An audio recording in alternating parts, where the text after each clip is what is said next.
Oui, je pense qu'il faut y croire. Il faut y croire. Je ne veux pas aller dans mille chemins.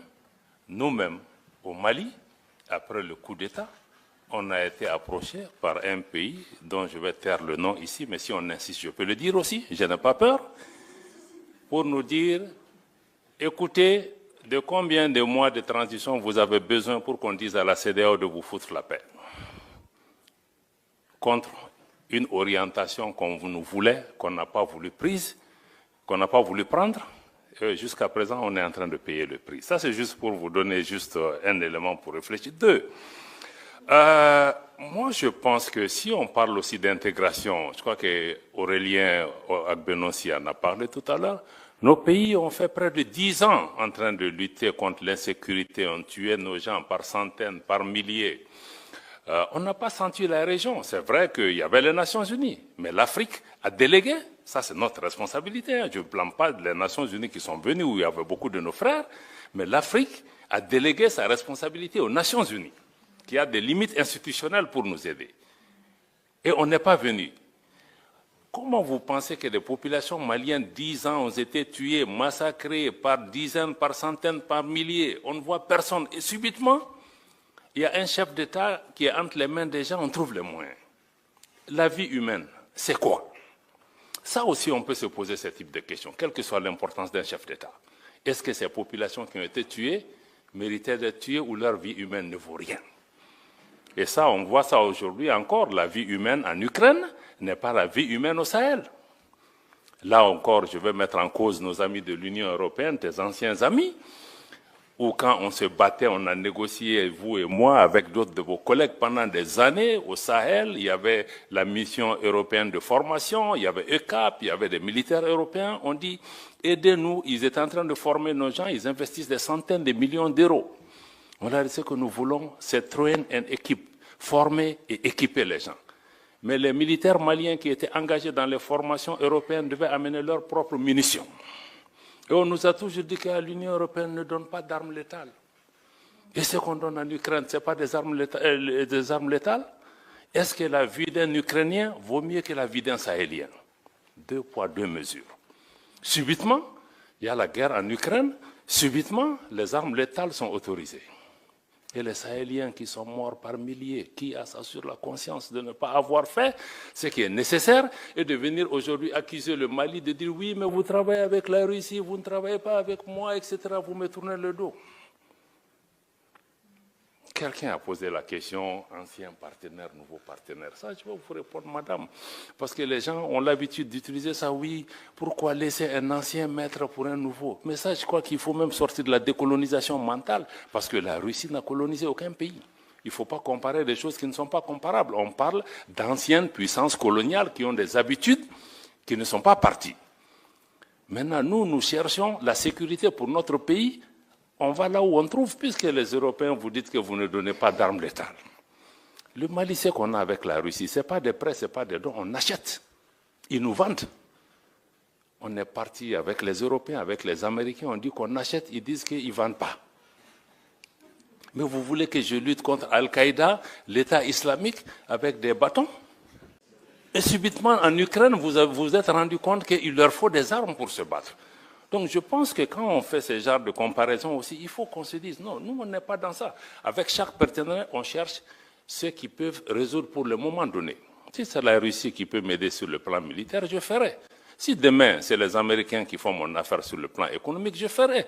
Si c'est demain les Turcs qui peuvent... Donc moi je pense qu'il faut que les gens comprennent que nous sommes dans ce schéma. Parce que quand le Mali a voulu choisir, on nous a dit que non, vous ne pouvez pas choisir. On dit aux gens, non, tu viens dans ma maison, mais tu me dis que moi, je vais dormir dans telle chambre, tu chasses ta femme et ton voisin ne viendra pas chez toi. On était dans ce type de situation. Quelqu'un dit oui, la souveraineté, on en a parlé pendant des années. Ce n'est pas un concept nouveau. Mais ce n'est pas un concept nouveau parce que l'Afrique francophone n'a pas grandi, elle est restée adolescente. Elle n'a jamais été décolonisée. Pourquoi on a 6 coups d'État dans des pays francophones et pas dans des pays anglophones? Ça, ce sont des questions de fond qu'on doit répondre. C'est pourquoi nos pays en sont. C'est une honte pour nous que 60 ans après les indépendances, on parle même de souveraineté. Parce qu'on ne l'a pas.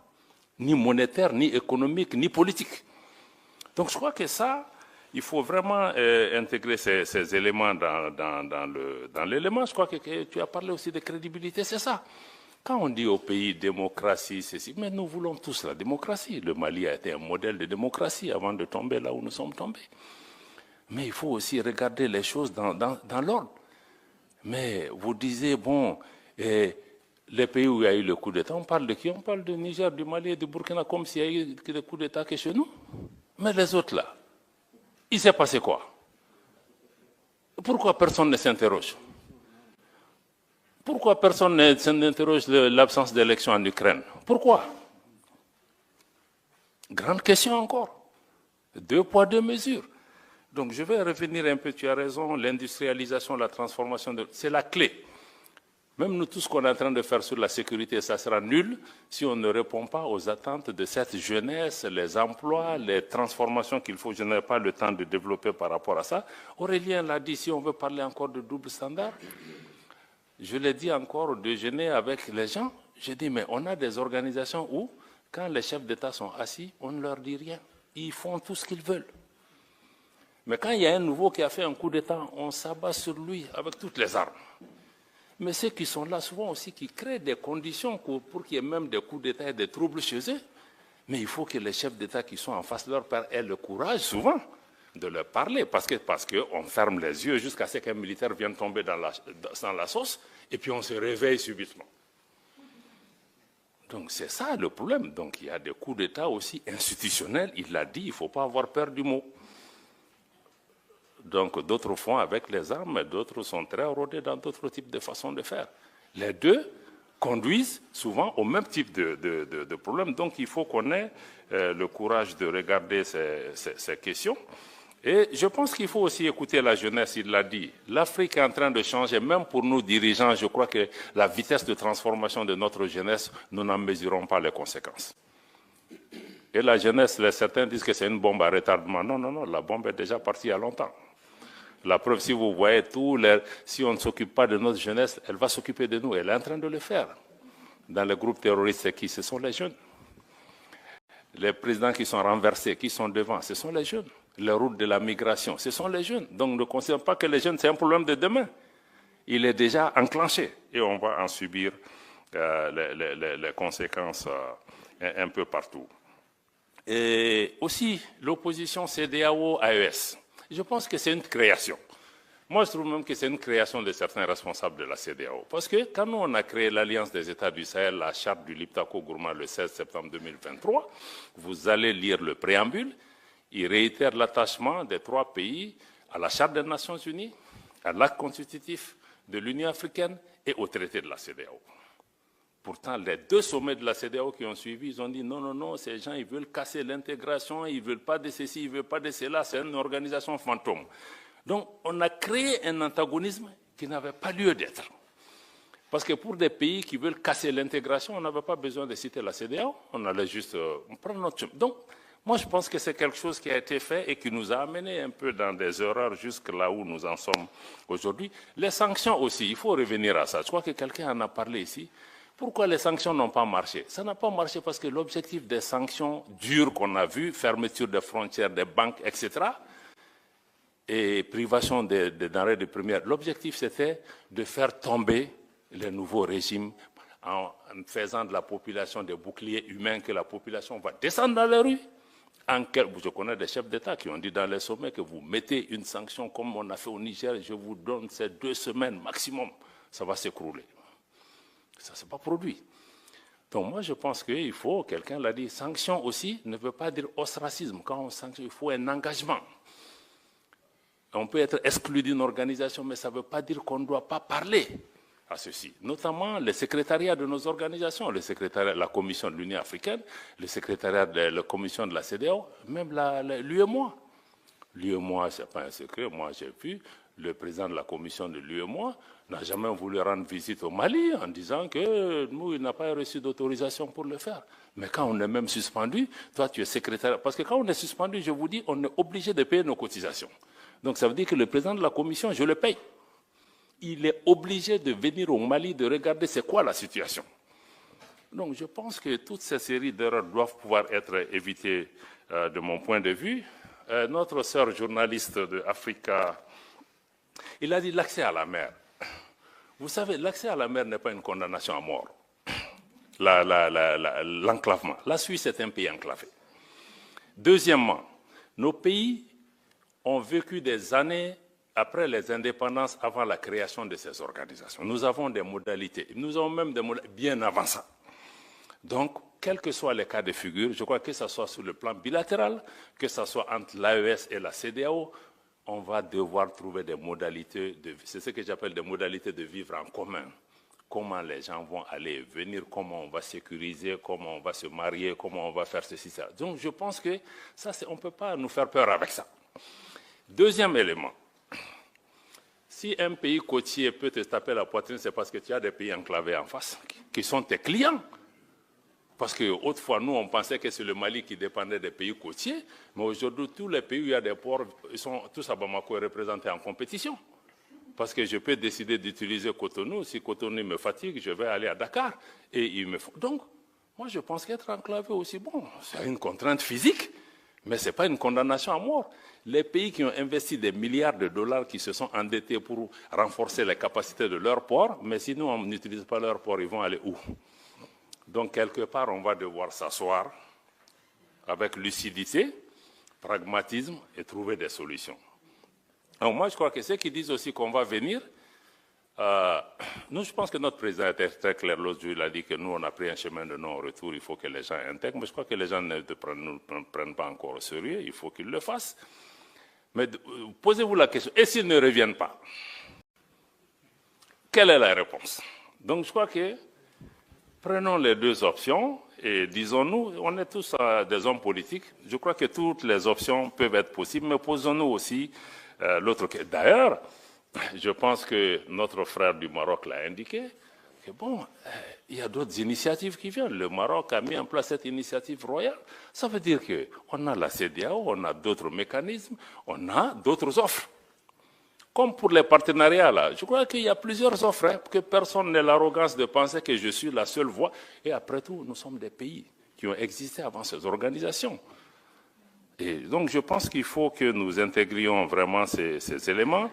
Madame la journaliste qui est au fond, je pense que je ne vais peut-être pas vous répondre parce que le frère qui est là, qui parle au nom de la société civile, a certainement pris en charge une bonne partie de la question. Mais souvent, on peut juste vous demander où est-ce que vous étiez quand les Maliens mouraient par centaines de milliers à Tombouctou, à Gao, à Kidal, hein, et dans la région de Mopti. Personne ne leur venait au secours. Est-ce que vous êtes interrogé comment ces gens mouraient? Est-ce que ces grandes organisations se sont occupées de ça?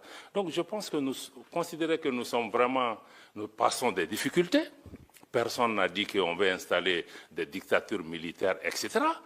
Mais on a dit qu'on est en train de construire un État, de créer des conditions pour un retour à l'ordre constitutionnel apaisé et sécurisé. Mais on est dans un contexte aussi géopolitique extrêmement tendu où des forces travaillent au quotidien pour nous renverser, pour créer des problèmes dans nos pays, y compris en utilisant la presse, la société civile. Au quotidien, le Mali est en train de démonter des tentatives de déstabilisation. C'est quotidien.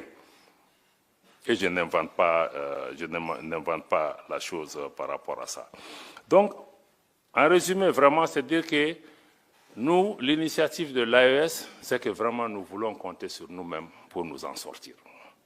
Ça ne veut pas dire qu'on n'a pas besoin des autres, ça ne veut pas dire qu'on ne veut pas faire de partenariat, mais on est sorti du paradigme où on pensait que c'est l'ancienne puissance coloniale, c'est X, Y, s'il ne me vient pas en aide, je vais mourir. Mais il faut que nous aussi, on regarde en nous-mêmes quelle est notre valeur. Parce qu'on nous a mis dans la tête qu'on est pauvre et nous-mêmes, on est convaincus qu'on est pauvre. Et ceux qui nous disent qu'on est pauvre, ils sont chez nous, même si on les chasse, ils ne vont pas.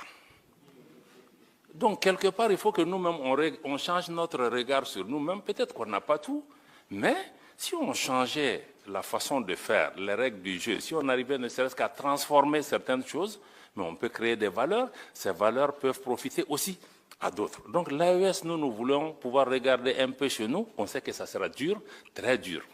Parce que si tu veux compter sur toi, il y a un prix à payer. Et tous les jours, on nous fait payer. Il y a même une guerre économique aujourd'hui contre nos pays. Pour juste montrer que l'exemple, l'expérience ne va pas réussir. Bon, moi je parie aussi que c'est à nous. La réussite ou pas de l'AES ou de toute tentative en Afrique, c'est entre les mains des Africains. C'est à nous. Donc je ne fais pas de promesses aux gens que ça va réussir, ça ne va pas réussir, c'est à nous. Si on décide qu'il nous faut nous unir, il faut nous réveiller, il nous faut serrer la ceinture, bon, ça va réussir. Mais si on pense que c'est Paris, Washington ou Bruxelles qui va décider de notre sort, bon, naturellement, on peut attendre encore. Voilà.